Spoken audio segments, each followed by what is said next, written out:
ఆ పార్టీ లేకుండా రాష్ట్ర రాజకీయమే లేదు. ఆ పార్టీ లేకుండా అసలు తెలుగువాడి చరిత్రే లేదు.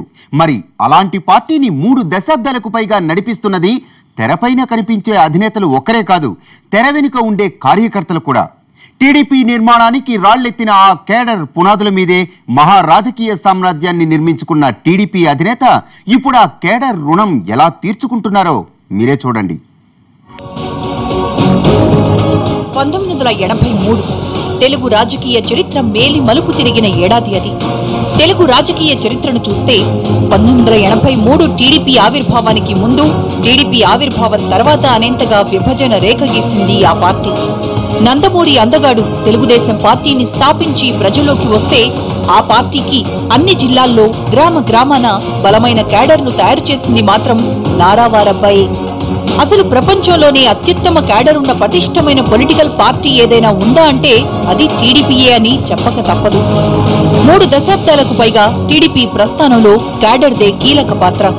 30 ఏళ్ల పార్టీ చరిత్రలో 16 ఏళ్ల పాటు అధికారంలో ఉందంటే దానికి మూల కారణం లీడర్లే కాదు, అంతకు మించి క్యాడర్ కూడా కారణమే.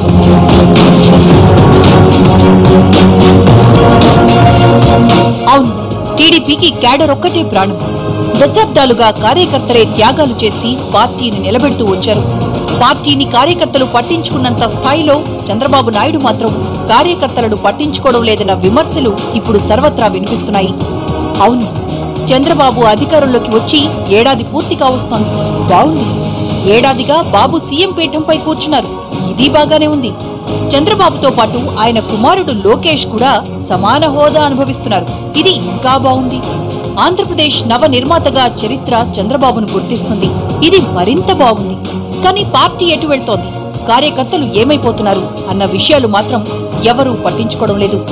ఎవరో కాదు, సాక్షాత్తు పార్టీ అధినేతకే కార్యకర్తల కష్టం పట్టడం లేదు, కనిపించడం లేదు. ఇన్నాళ్లు పార్టీ నిర్మాణానికి రాళ్లెత్తిన కూలీలు వాళ్లే, 10 ఏళ్ల ప్రతిపక్షంలో పార్టీ పల్లకీలు మోసింది వాళ్లే. కానీ పార్టీ అధికారంలోకి వచ్చిన తర్వాత మాత్రం వాళ్లు అవసరం లేకుండా పోయారు.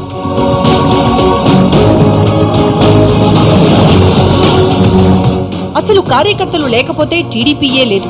గడిచిన 10 ఏళ్లలో అధికార పార్టీ ఒత్తిళ్ల పర్వాల్లో, ఉద్యమాల హోరులో, అపజయాల జోరులో పార్టీ ఎప్పుడో కొట్టుకొని పోయి ఉండేది. కానీ ఇన్నేళ్లుగా పార్టీని కార్యకర్తలే నిలబెట్టుకుంటూ వచ్చారు. ఇప్పుడు వాళ్ల కృషి ఫలితంగా పార్టీ అధికారంలోకి వచ్చింది. కానీ కార్యకర్తల ఆశలు మాత్రం రవ్వంత కూడా నెరవేరడం లేదు.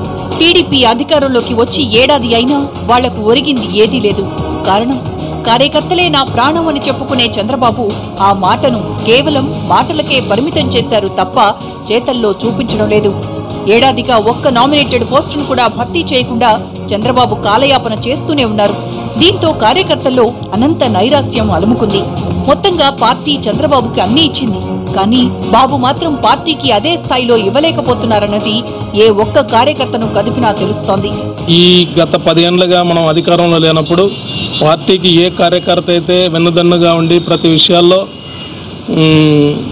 దగ్గరుండి పనిచేశారో అటువంటి వాళ్ళని గుర్తించి వాళ్ళకి నామినేటెడ్ పదవుల్లో ఏదైనా అవకాశం కల్పించి పార్టీని ఇంతకు ముందు కన్నా కూడా ఇక రాబోయే రోజుల్లో పార్టీ బలోపేతం చేసే దిశగా కార్యకర్తలు తయారు చేయాల్సిన బాధ్యత రాష్ట్ర పార్టీ అధ్యక్షులు నారా లోకేష్ గారిపైన ఉందని. పార్టీ అధికారంలోకి వచ్చి ఏడాదైనా కార్యకర్తలకు ఎలాగో ఉపయోగం లేదు సరే, కనీసం ప్రజలకు కూడా ఉపయోగం లేదన్నట్లుంది. ఎందుకంటే ఏదో చేస్తారని, ఏదో సాధిస్తారని అంతా టీడీపీకి ఓట్లేశారు. తీరా చంద్రబాబు మాత్రం సీఎం అయ్యాక ఉదయం లేచిన దగ్గర నుంచి ఉరుకులు పరుగులు తప్ప చేస్తోందేమీ లేదు. ఎప్పుడు చూసినా ఆ దేశం ఈ దేశం అని పరుగులు పెట్టడం, అక్కడ ఇక్కడ ఒప్పందాలు కుదుర్చుకోవడం, తీరా ఇక్కడికి వచ్చాక కేబినెట్ మంత్రులతో గంటలు గంటలు మారథాన్ మీటింగులు, జనం ముందు ఊకదంపుడు ఉపన్యాసాలు తప్ప ఎక్కడా ఎప్పుడూ క్వాలిటేటివ్ అవుట్పుట్ లేదు. ప్రజల గురించి కానీ కార్యకర్తల గురించి కానీ క్వాలిటేటివ్ గా టైం వినియోగించడం లేదు. రాష్ట్రంలో ఇప్పటి వరకు ఎక్కడా రవ్వంత ప్రొడక్టివిటీ లేదు. కనీసం ప్రజల గురించి కాదు, పార్టీని అధికారంలోకి తెచ్చిన రైతుల గురించి కూడా పట్టించుకోవడం లేదు. ఆఖరికి రుణమాఫీ కూడా ఇప్పటికీ పూర్తి కాలేదు. దాని మీద ఉన్నంత గందరగోళం ఇప్పటికీ వీడలేదు. అసలు ఎందరికి మాఫీ చేశారు, ఎంత డబ్బులు ఇచ్చారు, ఎప్పటికి ప్రక్రియ పూర్తి చేస్తారు వంటి అంశాల మీద ఇటు రైతులకే కాదు అటు ప్రభుత్వానికి కూడా క్లారిటీ లేదు. 10-15% కూడా ఇచ్చిన వాటిలో అవ్వలేదండి.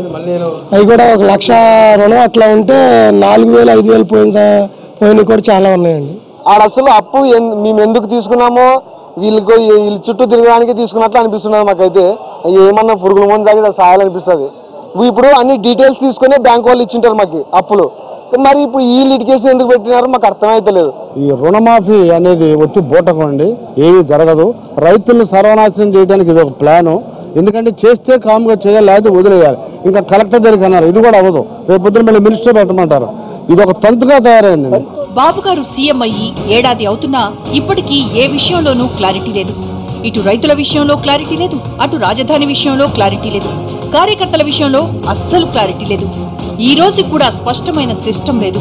బాబు పాలనపై అన్నదాతలు అయోమయంలో ఉంటే కార్యకర్తలు రోడ్ల మీద ఉన్నారు. బాబు వచ్చి ఏడాది అవుతున్నా ఇప్పటి వరకు ఇది జరిగిన మంచి అని చెప్పుకునే పరిస్థితి ఎవ్వరిలోనూ లేదు.